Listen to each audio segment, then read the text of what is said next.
खुश रहा, जैसे भी खुश रहा जाए, खुश रहने का मौका नहीं छोड़ना चाहिए। क्यों? बात बात में आप लोग रोते हैं, परेशान रहते हैं। जिंदगी परेशान रहने के लिए मिली है कि खुश रहने के लिए? खुश रहा करो, जो होना है वो होगा। होने वाले के चक्कर में परेशान क्यों? मौत आएगी तो मर भी लेंगे, मौत से पहले मरना क्या। जिंदगी है, गाए जा खुशियों के तराने, ठंडी आहें भरना क्या। मौत आएगी तो मर भी लेंगे, मौत से पहले मरना क्या।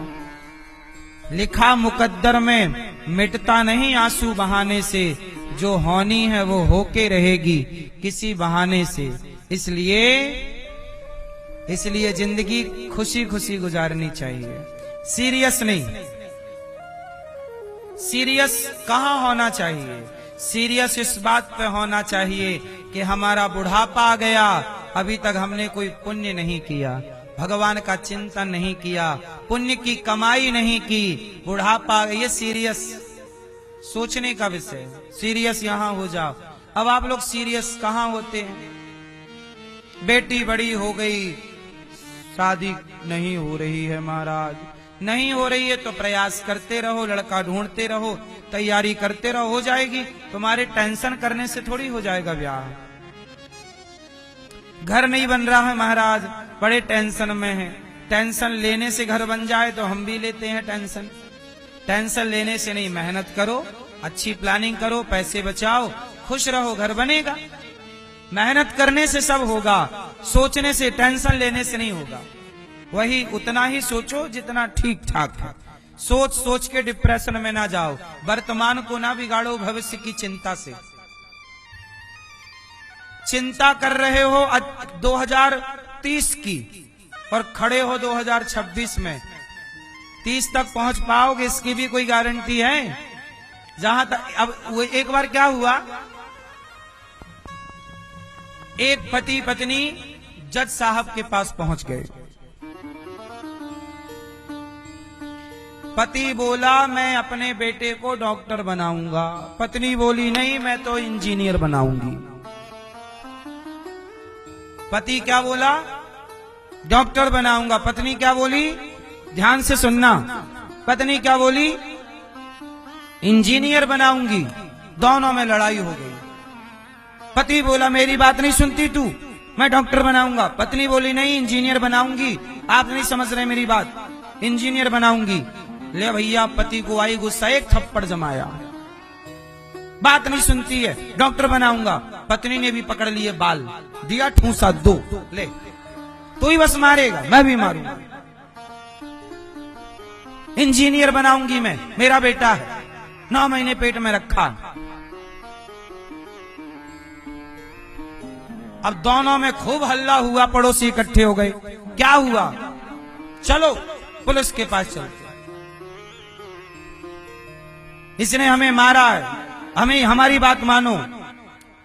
पुलिस के पास गए, कंप्लेंट लिखी, पत्नी की भी पति की भी, दोनों को जज के सामने खड़ा किया।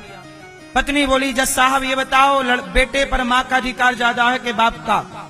जज साहब बोले माँ का अधिकार ज्यादा। तो मैं कहती हूँ इंजीनियर बनाऊंगी। बाप बोला कि महाराज पढ़ाना लिखाना पैसा तो मुझे कमा के देना है, मैं सोचता हूं डॉक्टर बनेगा, भविष्य सेव हो जाएगा।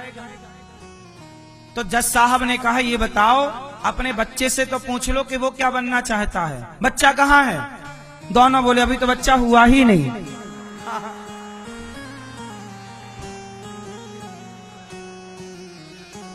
अभी बच्चा नहीं हुआ और लड़ाई चालू है, अभी बच्चा पैदा ही नहीं हुआ। बस यही हाल दुनिया का है, जो है नहीं उसका सोच सोच के परेशान है, जो है नहीं उसका सोच सोच के हम परेशान है। जज साहब बोले जब हो जाए तब आना, जाओ अभी। उससे पूछेंगे कि वो क्या बनना चाहता है।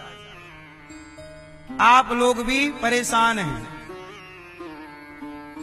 वर्तमान को जियो, वर्तमान में खुश रहो, प्रसन्न रहो, हर हाल में ईश्वर का धन्यवाद दो और इतना टेंशन लेने का नहीं। जिंदगी खुश रहने को मिली है, इसलिए हर परिस्थिति में खुश रहो। यही भक्त है। भगवान ने अनिरुद्ध का विवाह बाणासुर की बेटी उषा के संग कराया। राजा नृग पर कृपा की, गौदान किया था राजा नृग ने, जिस गौदान के कारण राजा नृग का उद्धार हुआ। जीवन में गौदान जरूर करना चाहिए। मैया बोलो राधे राधे।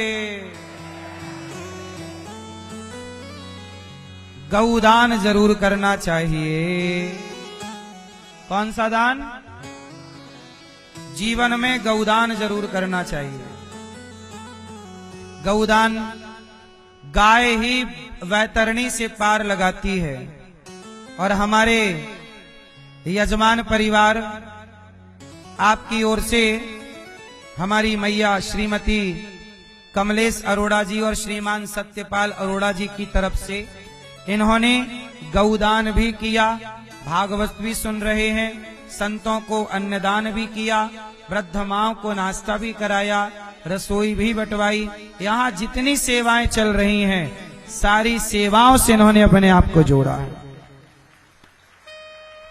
सारे पुण्य के अच्छे काम आपने कर लिए। जीवन में अच्छे काम कर लेने चाहिए। भगवान ने